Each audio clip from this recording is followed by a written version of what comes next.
Hey everyone, welcome back to another PNSO review. Today we're going to take a look at Fergus, the Acrocanthosaurus.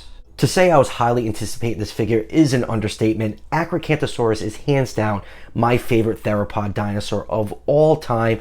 It's been rumored for a while that PNSO was going to tackle Acrocanthosaurus. I mentioned quite a few times during my PNSO reviews that this figure was rumored. It's been months and months and months, and they finally revealed it a few weeks ago. And I'm so over the moon right now that I finally have what I consider the definitive Acrocanthosaurus in my collection.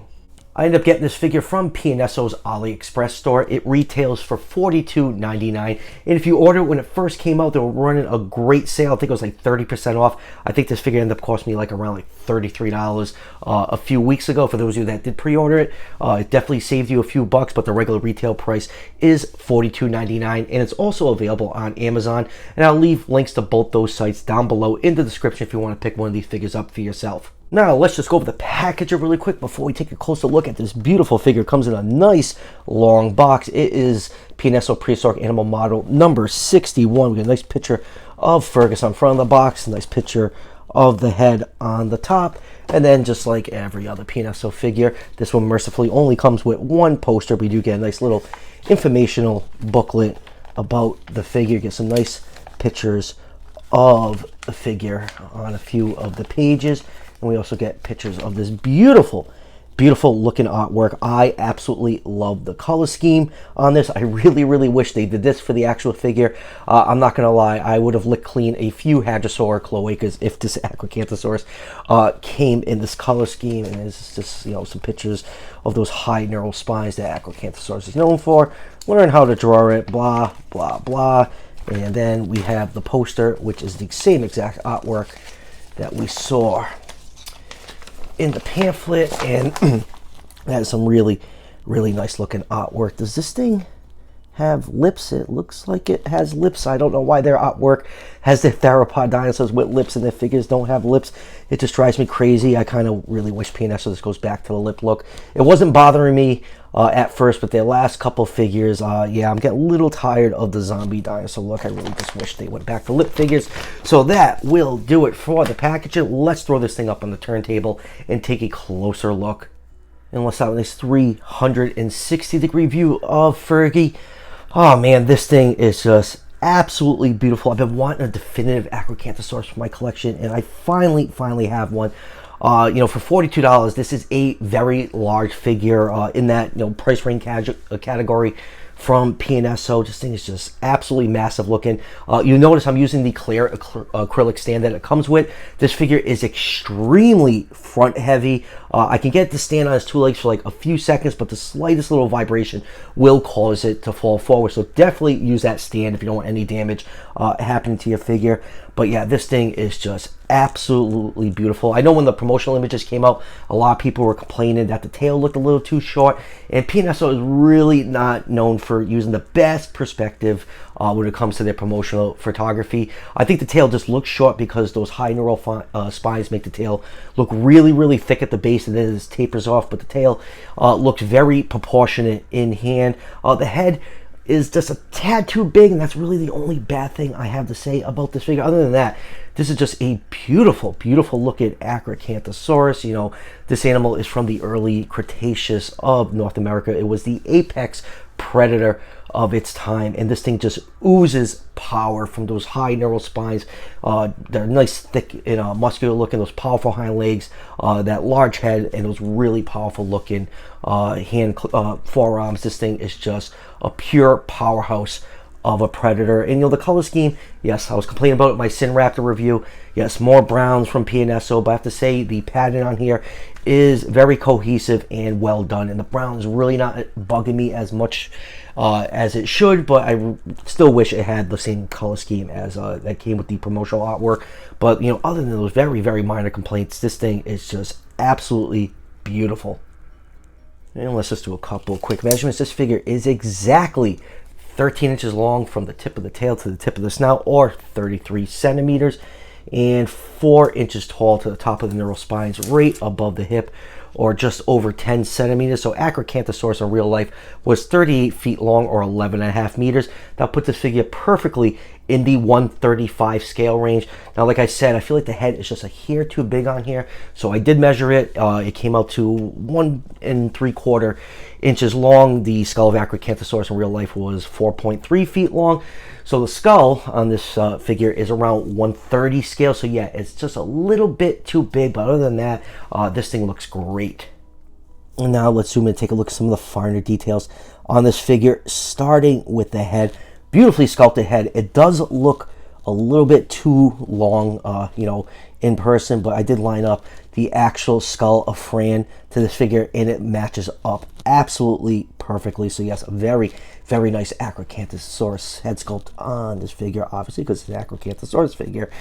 The eye is painted red with a black pupil, and that is very striking. Love that touch. You have all fine scale details all over the skull. You have these large, you know, crocodile-like pressure-sensitive scales at the tip of the snout, which PNSO loves doing with their figures. I think the Wilson 2.0 started the whole trend of scales like that on their theropod figures. I really don't mind that. I'm sure the snouts of these animals were very, very sensitive. You can see the nostrils sculpted. A little bit of caked-up dirt is dry brushed. There's a washing that makes it look like there's some caked up dirt in the nostril. You can see the ear canal sculpted in. Really no shrink wrapping on the skull whatsoever. The teeth are all nicely painted and very, very sharp looking. The head crest on the top of the head is just highlighted in light brown. Some nice scale detail between the crest. And let's take a look at the head from the front. You do get some binocular vision. The jaw is articulated. It can open up that far, and it can close completely flush. And then inside the mouth, you can see some nice gum tissue sculpted in. The tongue is nicely sculpted. There's a nice gloss coat to give it that wet look. At the top, you got the nasal passages sculpted in, which is pretty consistent with PNSO.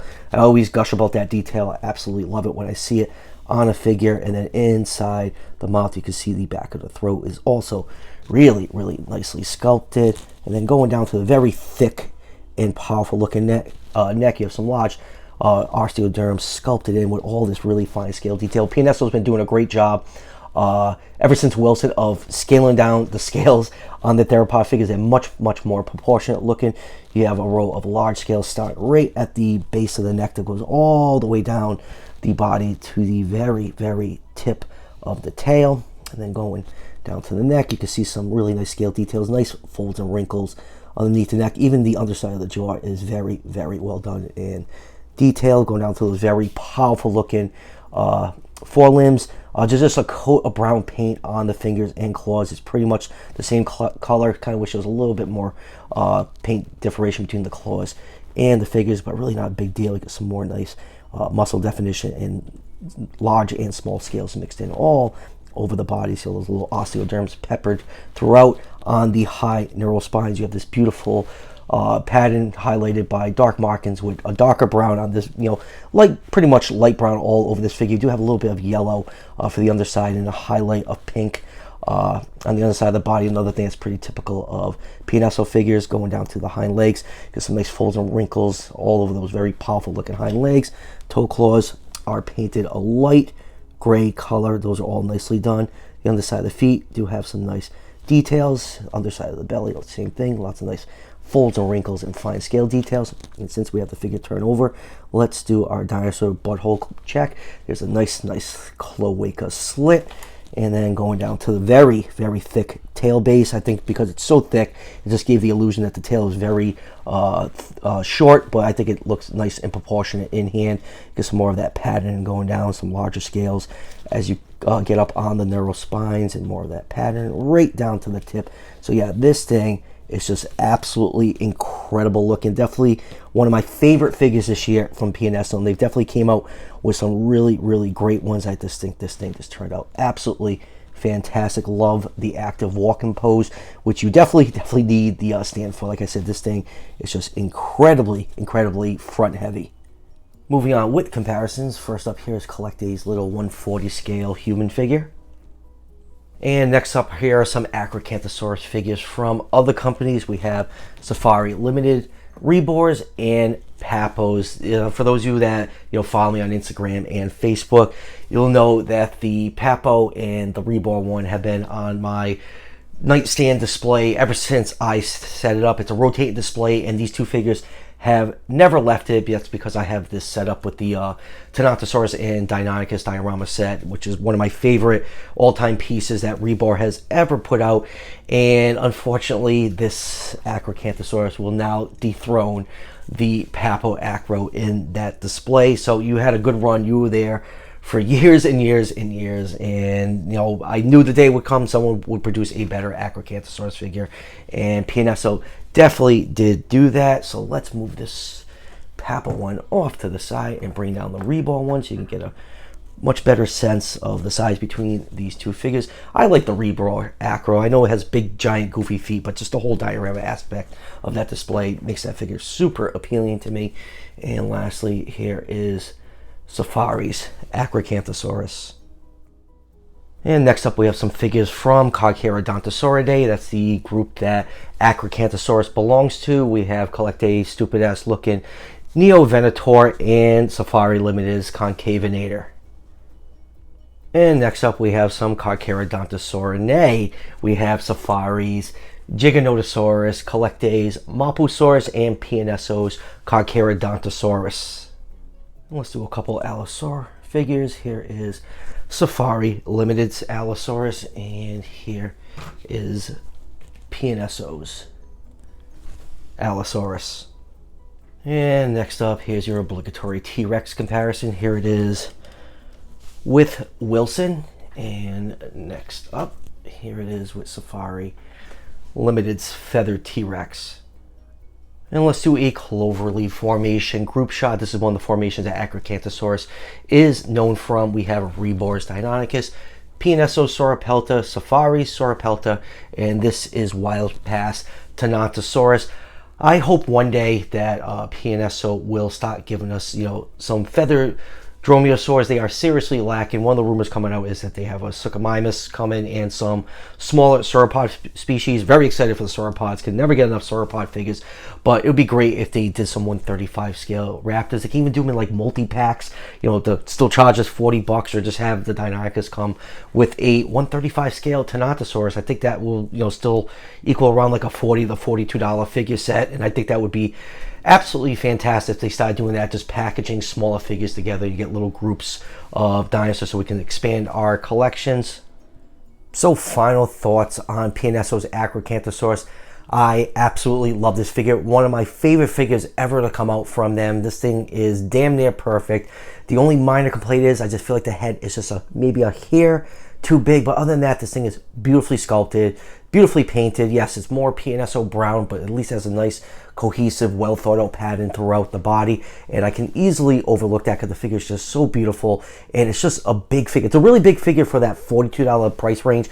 If this was released in the Dinosaur Museum line, it would have came with like, you know, 5,000 posters. You know, they would have, you know, cleared out about 24 just to, you know, package up these figures, and it would have cost $60. So yeah, the price on this actually feels right for a change from them, and like I said, I'm just over the moon with this thing. It is finally a definitive Acrocanthosaurus for my collection. And like I said at the beginning of the review, you can order this figure from PNSO's AliExpress store or Amazon. He retails for $42.99, and links are down below for both those sites if you want to pick one up for yourself. So that will do it for the review. I have the Namu Parasaurolophus I keep mentioning every review since I got the corpse in. It's finally coming in. It's out of customs hell. Should be here sometime this week. And do I have anything else new that I need to review other than that? No. Oh, and I got the Dino Zoo Stegosaurus, which that review will be up sometime tomorrow, and I'm sure more Jurassic World merchandise will be hitting the stores really soon since the movie is premiering in the US this week. I will be going Thursday night because my wife will kill me if I go to see it Friday on our anniversary. So I guess I have to just see it a day early. Sacrifices I make in this relationship. So anyways, that will do it, everyone. If you're enjoying the content on this channel, show your support by hitting that subscription button just below the video. Each subscription helps out the channel tremendously and is greatly appreciated. And I'll see you guys for the next one.